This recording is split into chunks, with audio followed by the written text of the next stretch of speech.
Hi you folks, my name is Catherine Wells and I'm the occupational therapist, and this month I am going to be talking to you about vagus. And of course, by vagus I mean your vagus nerve. Now I want to do a wee bit of background today about why I'm going to be focusing on a nerve in your body for a whole month.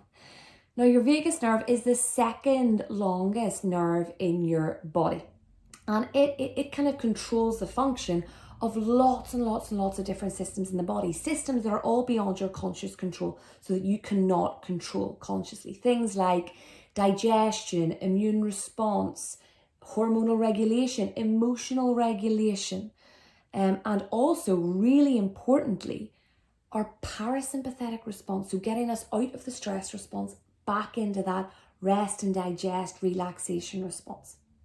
Now, lots and lots of things in our modern environment can cause our vagus nerve to become dysregulated, to not work quite right. This is also called having low vagal tone. So things in our environment like chronic stress or burnout or lack of sleep, trauma, adverse childhood experiences, certain types of conditions can all kind of lead towards vagal nerve dysregulation. And when our vagus nerve isn't working optimally, every single system that it controls cannot function as well. So, for example, there's lots of symptoms of low vagal tone, which is what it's called when our vagus nerve isn't functioning quite right. Things like IBS, depression, anxiety, lack of ability to sleep, our heart rate really high or really low, even like lethargy, fatigue. So lots of symptoms of this nerve not working quite right. And of course, one of them is as well being stuck in the stress response, because the vagus nerve is so important in pulling us out of the stress response and getting us back into that sort of rest and digest parasympathetic response. If you kind of visualize that stress response, that fight or flight, that mobilizing energy being like hitting the accelerator pedal in a car, the vagus nerve is like hitting the brake. It's even sometimes called the vagal brake to get us back out of that stress response. Now, I am by no means demonizing the stress response. I always like to get this across. We need that stress response sometimes. It's wonderful, and it's the reason we're all still here today as humans. It's the reason we've evolved. We need that stress response. If we are out there competing, say in a competitive team on a football pitch or something, you need that mobilizing energy, that adrenaline, or any competitive sport to kind of give you that energy, to help you see that through. If you've got a tight deadline, that stress response is going to be really helpful in allowing you to focus on the task at hand and to give you the energy you might need to see that task through.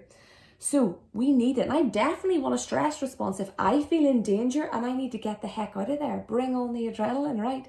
But what is important is the ability for us to get out of that stress response whenever our environment or our life doesn't demand it. And good vagal tone helps with this. We need to cultivate flexible nervous systems that can move and respond to the environment around us. So we can be in that stress response when we need to be, if we've got a presentation to do or something.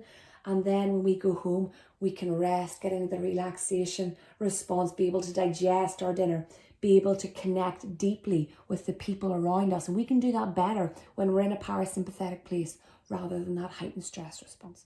So good vagal tone can enhance all of these functions of the body, which is why it's so important, and it deserves a whole month of our time here. I will be sharing with you lots of little exercises and activities that you can engage in to help improve your vagal tone. And as always, I will be recommending ways in which you can integrate these into your day, because we know that small, consistent changes can lead to big results, and we can really commit to these changes more when we integrate them into our daily routine. So I look forward to talking all things vagus with you. Viva your vagus. Thank you so much. Bye.